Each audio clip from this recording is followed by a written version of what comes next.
Moving on to, that's just a note and file. So number 10, accept grant funding and expenditure recommendations for the California Citizens Option for Public Safety Grant. $100,000. Good evening, Mayor, Council members. Welcome back to the United States.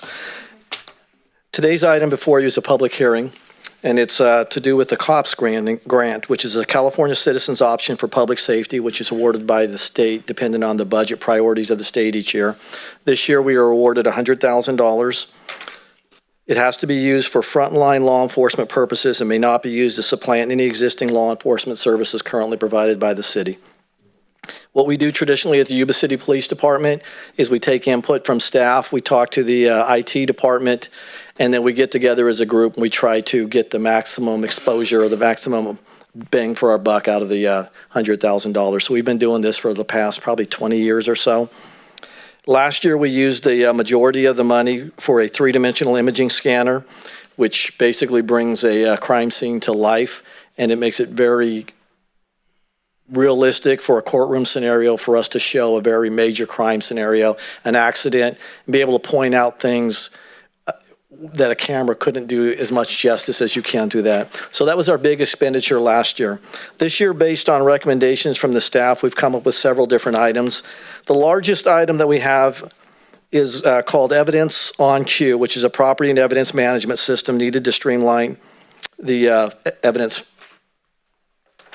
program at the Yuba City Police Department, and it's at a cost of about $36,000. This year we had the council budgeted money for us to do a in-depth analysis of our evidence, and we came up with, we're still waiting for the final results of that, but based on that, we have seen some shortcomings, things that we can do better, which is what we tried to find out from this.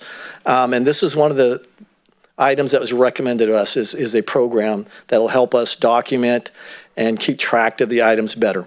So that was one of the major items. Patrol-wise, we're looking at range steel targets, a range trailer.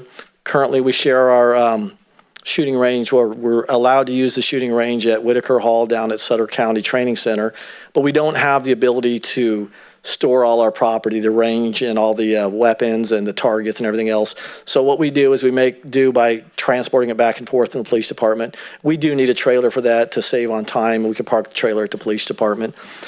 We also are trying to go mainly to 9mm handguns with the cost of ammunition these days. 9mm are found to be as reliable, and they're actually being used more by the military now and the FBI. So we're transitioning back into 9mm, and that'll save us a tremendous amount on cost as opposed to our current 40 and 45s. And that's our goal, is to have everybody in those. But again, some officers will have their preferences for larger ammunition, and because of the size of some of their hands, they are forced to use a bigger weapon. Different items we're looking at: traffic, I've listed on there, and SWAT. Just some simple items like plate carriers, multicam uniforms, replacement scopes for the 2 sniper rifles, 1 set of night vision, and then we had a couple items for the K-9 program too. And then investigations, we're also looking at some training that is very in-depth. Celebrite Training, which is a program that forensically downloads smartphones, and Sailhawk Training for 2 detectives. We get so much new technology these days that we have a hard time keeping pace with it. So by utilizing the COPS grant for some of the frontline law enforcement like that, it allows us to maximize our training and maximize the use of the items that are available to us. So the recommendation, let me go to the fiscal impacts, which there is no matching grant for this. Authorize $100,000 from account 2180-69201.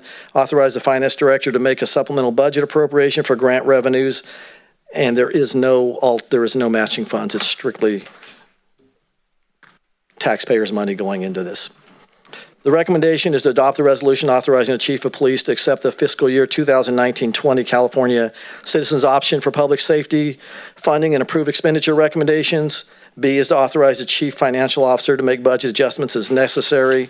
And the alternative is to send this back for different items that you may want us to investigate. And also, if some of these items become antiquated, the prices go down, there's sometimes it's leftover funds that we either carry over or we find other items that we currently need, but they will not be high dollar items. With that, I will leave it open back to you for any questions or the public hearing. Any questions? All right, I'll go ahead and open the public hearing on the matter. If anyone from the public would care to comment, please feel free to do so at this time. Seeing none, I will close that and bring it back to council. Through the mayor. Yes, sir. Okay, recommendation to A, conduct, or for B, adopt a resolution authorizing the chief of police to accept FY 2019-2020 California Citizens Option for Public Safety funding and approve expenditures recommended. C, authorize the finance director to make supplemental budget appropriation for grant revenues to 100-43117 and grant expenditures to 2180-69201. And just confirming you're moving to approve recommendations B and C. Okay. I'm sorry. Second. And we have a first and second to approve recommendation B and C. All those in favor, please say aye. Aye. And opposed? Unanimous. Thank you very much. Thank you very much.